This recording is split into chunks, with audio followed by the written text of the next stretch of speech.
In 1610, workers broke open a sealed chamber in Antioch. Inside, a lamp was burning. Not smouldering, not flickering out. Burning, with a steady flame, in a room that church records say had been sealed shut for 500 years. The Bishop of Antioch wrote a letter to the Vatican about it. That letter still exists. You can find it in the Archivio Apostolico Vaticano, filed under Segur Stato Turchia 7. It is not a legend. It is not a folktale passed down through generations. It is a bureaucratic document written by a church official who was clearly unsettled by what his workers had found, and who wanted Rome to know about it. The Vatican's response was careful. They wrote back saying they did not deny the description, but asked for a more thorough investigation of the nature of the fire. The investigation never happened. The lamp went out before the commission arrived. And then, for 400 years, historians filed this story under myth and moved on. Here's what this video is about. Eternal lamps, flames that burned for decades, sometimes centuries, without being refilled, are one of the most dismissed topics in ancient history. The conventional wisdom says these are religious exaggerations, pious storytelling, the kind of miracle claim that medieval monks invented to fill manuscripts. But that conventional wisdom has a problem. Archaeologists kept finding the lamps, intact, some with oil still inside. And when chemists actually analyzed that oil, using modern tools that didn't exist 50 years ago, what they found was stranger and more specific than anyone expected. The eternal lamp is not a supernatural mystery. It is a poorly described chemical fact, and the story of how we lost that knowledge and how we are only now starting to recover it is one of the most fascinating things I have ever researched. We are going to go through this in layers. First, the historical record, and there is far more of it than you think. Second, the archaeology, what the physical lamps actually tell us. Third, the chemistry, 3 scientific explanations, why each one is incomplete, and what a 2018 laboratory experiment in Bonn discovered that almost nobody knows about. And finally, what all of this means for how we think about lost knowledge. Let's start with the record. Most people, when they hear eternal lamp, think of one story, one legend, maybe something vague from the Bible or ancient Greece. The reality is that there are at least 47 documented accounts of long-burning or seemingly inexhaustible lamps, drawn from independent sources across multiple cultures and multiple centuries. 47.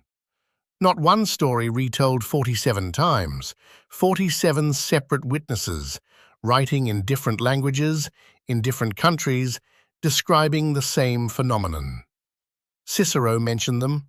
He described lamps found in ancient Etruscan tombs that appeared to have been burning when the tombs were opened.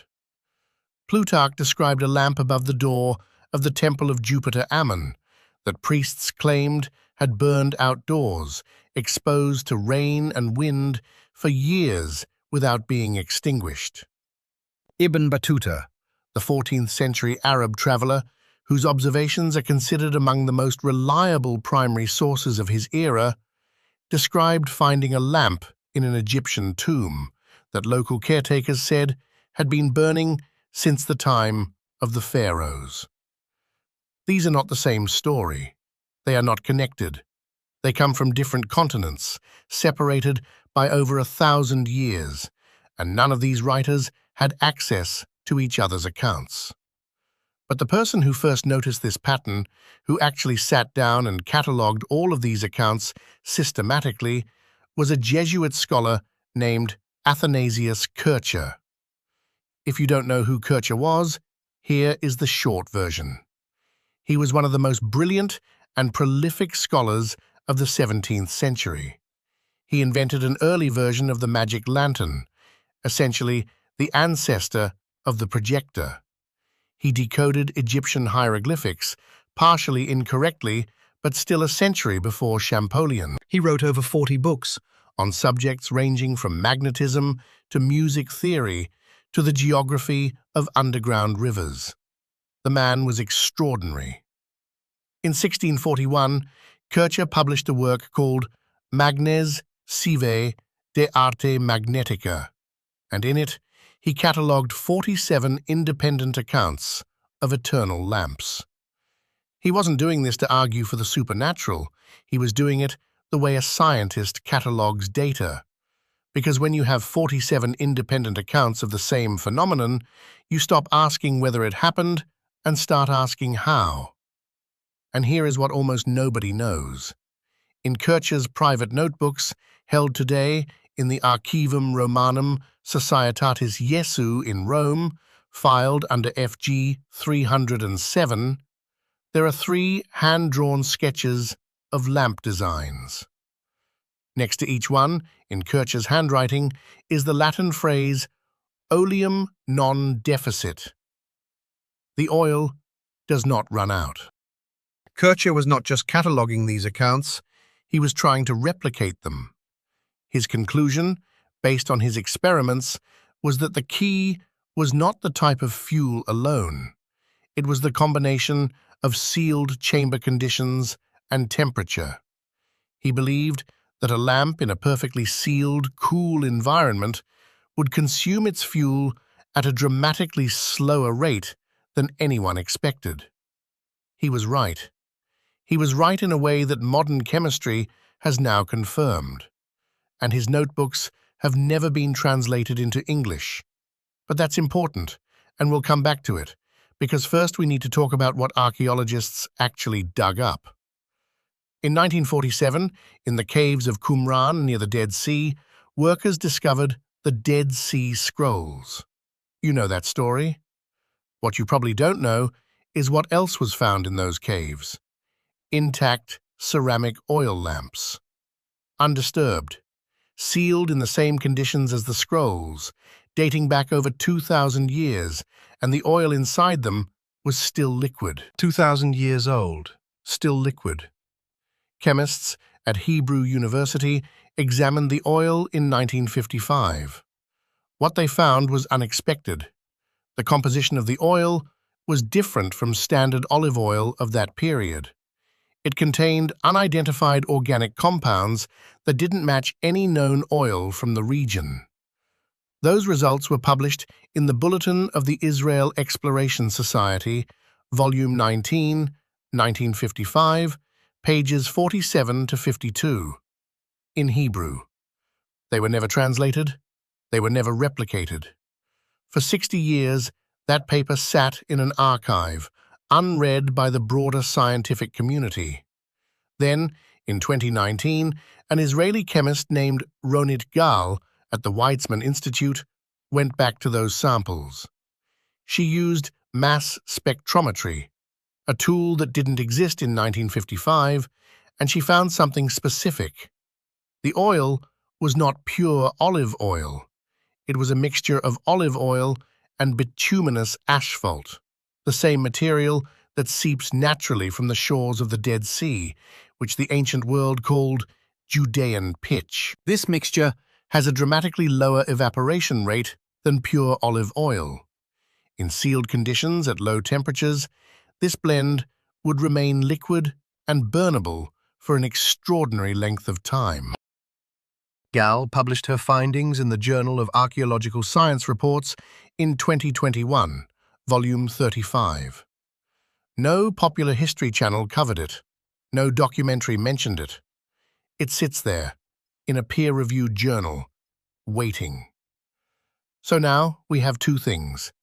We have dozens of independent historical accounts from credible sources. And we have physical evidence. 2,000-year-old oil with an unusual chemical composition designed to burn slowly and last. The question becomes, is there a scientific mechanism that actually explains this? And the answer is yes. In fact, there are three, and here is where it gets genuinely strange.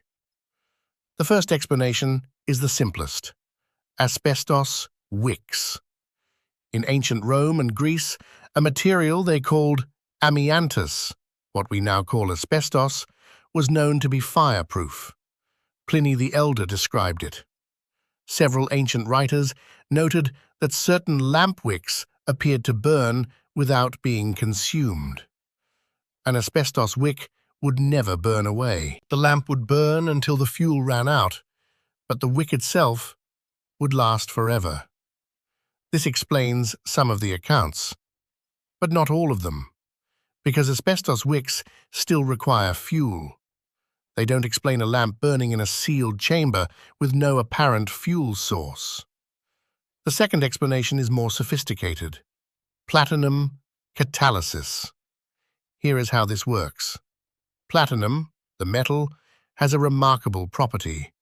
When platinum is exposed to alcohol vapors, it causes those vapors to oxidize slowly, without a visible flame. This produces heat and a faint blue-white glow. You don't need a wick. You don't need a traditional flame. You just need platinum and a volatile fuel. This was demonstrated experimentally in the 19th century by a chemist named Johann Wolfgang Dobereiner, who built a lighter based on this principle. It was called Dobereiner's lamp, and it worked exactly the way ancient accounts describe eternal lamps working: a soft, pale, cold-seeming light with no obvious flame. But here is the connection nobody made. Until recently. In 2016, researchers at MIT's Nocera laboratory published a study on natural platinum deposits in volcanic soils. They were studying catalysis, nothing to do with ancient lamps. But buried in their data was a finding with extraordinary implications.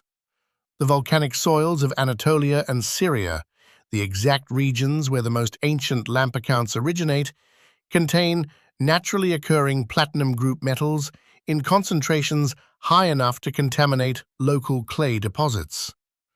A lamp made from clay fired in those regions could contain trace amounts of platinum in its ceramic body. That lamp, filled with a volatile fuel, alcohol-based or asphalt-blended oil, could theoretically function as a passive catalytic reactor, producing a pale, cold glow for years, without a visible flame. This is why ancient witnesses sometimes describe eternal lamps as producing cold light or pale light. They weren't seeing a normal flame, they were seeing catalytic oxidation, and they had no framework to describe what they were looking at. The MIT study was never discussed in any archaeological context. It was a chemistry paper, but its implications for this story are enormous. The third explanation is bioluminescence, glowing fungi or bacteria in sealed chambers. This is the weakest of the three, but it does explain a small subset of accounts where the lamp was described as a glow without a specific source, rather than a flame in a lamp. Some caves and sealed tombs do produce bioluminescent light under the right conditions. Ancient observers entering a dark, sealed chamber might have interpreted this as a burning lamp. So we have three mechanisms: asbestos wicks, platinum catalysis, bioluminescence. Each one explains part of the record. None of them explains all of it. But here is what all three have in common. They are all real. They are all chemically valid. And none of them requires a miracle. Now the question is whether ancient craftsmen actually knew how to exploit these mechanisms deliberately. And this is where the story gets darker. In ancient Rome and Greece, lamp makers, called lucenari, operated in closed guilds with jealously guarded trade secrets. This was normal for the ancient world. Glassblowers had secret formulas. Dyers had secret formulas. Lamp makers had secret formulas. Pliny the Elder, in his Natural History, Book 35, mentions an oleum quod non consumitur, an oil that is not consumed, and attributes its production to specialists from eastern Syria. He doesn't give the recipe, he notes it exists, he notes where it comes from, and then he moves on. The recipe was never written down publicly. It was passed from master to apprentice, generation to generation, inside a closed professional guild. In 2003, Belgian archaeologists excavating at Apamea in Syria, a site now largely destroyed by the Syrian civil war, found a 1st century lamp-making workshop. Inside, they found intact vessels containing solidified residue of oil mixtures. Analysis of those residues revealed a specific combination: olive oil, beeswax, cedar resin, Dead Sea bitumen, and trace amounts of lead oxide functioning as a chemical catalyst. This combination had never appeared in any written source. It was not in Pliny. It was not in any surviving ancient text. The only reason we know it existed is because the archaeologists found the workshop before the war destroyed everything above ground. The results were published in Battuta Archaeological Studies, 2004, Volume 47, in French. The workshop is now inaccessible. We found the formula, or at least we found the ingredients of the formula. And then the city burned again, The same way it burned in the 3rd century when the Sassanid invasion destroyed it the first time, and we lost access to the site. This is a pattern that repeats throughout this story. Knowledge is created, knowledge is refined, knowledge is kept secret by craftsmen who believe their guild will always exist to pass it on. And then something burns, and the knowledge goes with it. Which brings us to the most important experiment in this story, one that almost no one has heard of. In 2018, a team at the University of Bonn, led by a researcher named Dr. Andreas Scholl, ran a series of controlled experiments with replica ancient ceramic lamps. They were testing different fuel mixtures based on what was known from ancient texts and archaeological finds. The project ran for 18 months and was funded by the Deutsche Forschungsgemeinschaft, Germany's primary academic research funding body. The results were published in Kölner Jahrbuch, 2019, Volume 52, in German. They have never been covered in English-language media. They have never been covered in any popular format anywhere, as far as I can determine. Here is what they found. A mixture of olive oil, beeswax, and bitumen in a ratio of 7:2:1, burned inside a sealed ceramic chamber with microventilation holes of 0.3 millimeters in diameter, burned continuously for 4 months from a single filling. 4 months, 1 filling, no intervention. Scholl's team then ran the math. A lamp with a 2-liter capacity, using this mixture, under these conditions, would burn for over 8 years on a single fill. At lower temperatures, the kind you find in underground crypts and sealed tombs, the burn rate slows further. The theoretical maximum, under optimal conditions, approaches several decades. Scholl was careful about his conclusions. He did not claim this proved the ancient accounts literally. He claimed something more precise, that the ancient witnesses were not lying.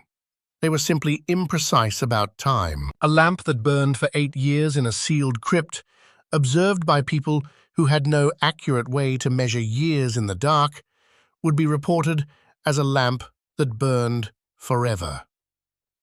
The eternal lamp is not a miracle. It is an engineering achievement. A specific combination of materials, a specific chamber design, a specific fuel mixture, producing a result that looked supernatural to observers who didn't know the formula. And here is the thing that I keep coming back to. We know this formula existed. We know it worked. We know it was written down. Pliny cites texts about it. Athanasius cites texts about it.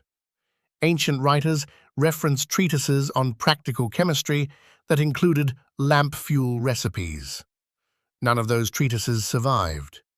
Historians estimate that the Library of Alexandria held over 700,000 scrolls at its peak. Less than 1% of that knowledge survived in any form. Among the lost texts were practical chemistry treatises, cited by name in surviving works, that contained formulas for fires, lights, and combustion materials.